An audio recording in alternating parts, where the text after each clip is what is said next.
Arkham Origins is better than you think. My name's Banana Ramen, and this is a video.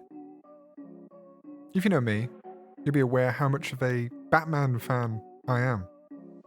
Way back when, I even did all 400 riddles in Arkham City in 2013 to get ready for the release of Arkham Origins. Revisiting Arkham Origins wasn't something I really planned, but more something to get me into the holiday spirit. Streaming it over on Twitch during the festive season seemed to garner a good number of viewers on my channel who also felt the same about it. I got the same vibe as the old "is Die Hard a Christmas movie?" question. I can assure you, both Die Hard and Arkham Origins align. When this game first came out in 2013, I felt pretty sad. I'd sank so many hours into the highly acclaimed Arkham City and Arkham Asylum, which for some reason I played in backwards order, who knows why. But turning on Arkham Origins for the first time felt like a bit of a letdown. Arkham Origins in 2022 felt a bit different, however.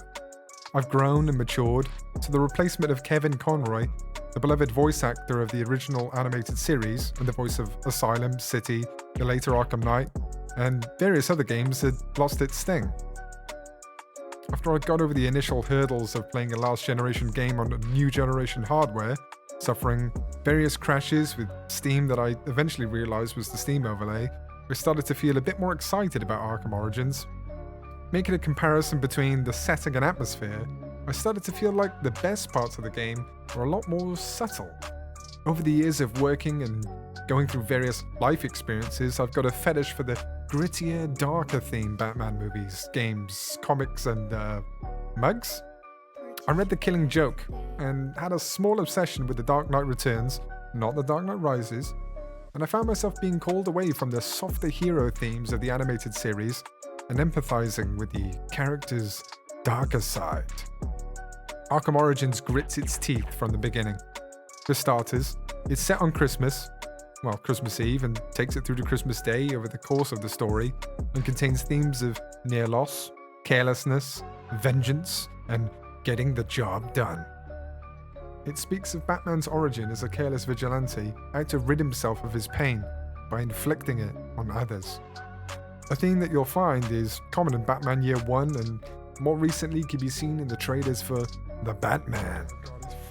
The controls are familiar, and landing all the combos and using the variety of gadgets has always felt good in an Arkham game. So why did I dislike it so much 9 years ago? I remember the glue grenade. The whole concept had me frustrated, and how cheap it felt as a replacement for the ice grenade you were rewarded with in Arkham City after defeating Mr. Freeze. It felt dirty and lazy. Rocksteady just mimicking their own work with a cheap rebrand, but my mature head looks at it from the developer's perspective. Rocksteady have just delivered 2 amazing games.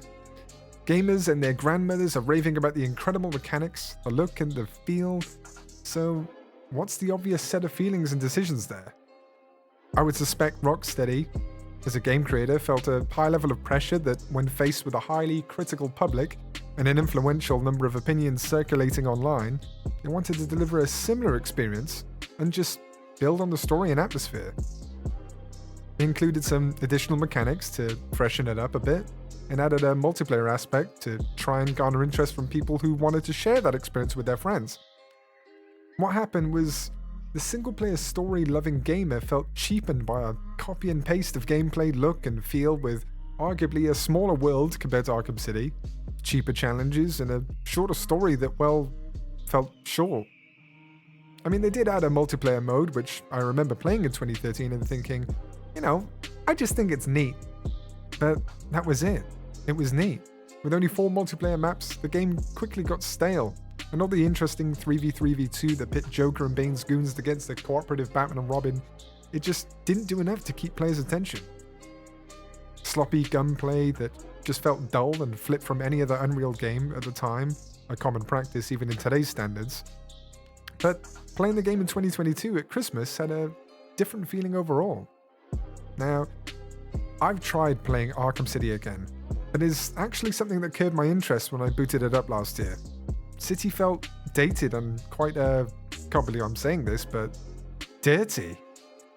The environments have that brownish hue with dated lighting found in the early days of Unreal Engine 3. I mean, don't get me wrong, Unreal 3 was used in Origins and Arkham Knight, which obviously looks fantastic, but overall Origins comes up a lot cleaner. It has similarities in music to Dark Knight Returns Part 1, the aggression of our hero, and I put that lightly. It's more like Psychopath, and the snow make the game a far more atmospheric and appeal to my empathy for the he's just misunderstood type of character. Origins in 2022 was a short and sweet nostalgia trip, and cost me like £6 for a trip down memory lane, with the bonus DLC if I fancied a bit more. But I will say, after 400 Riddler trophies in Arkham City, I failed to be lured into achievement hunting on this play of Origins. But it's nice to know I have the option. I would still have liked for the most wanted missions to be offered in a more linear style, but I get the Rocksteady were trying to avoid forcing people to go outside of the main storyline. Although I do feel they could easily have been leveraged for a much deeper result. Deeper story. I read that the multiplayer portion of Arkham Origins has been restored since its 2016 shutdown thanks to the modding community, and I'm keen to try it out again. But for now, I think I'm just going to try out the DLC before I make my way online to get griefed. My name's Banana Ramen, thanks for watching. Catch me on Twitch, I stream weird stuff every week.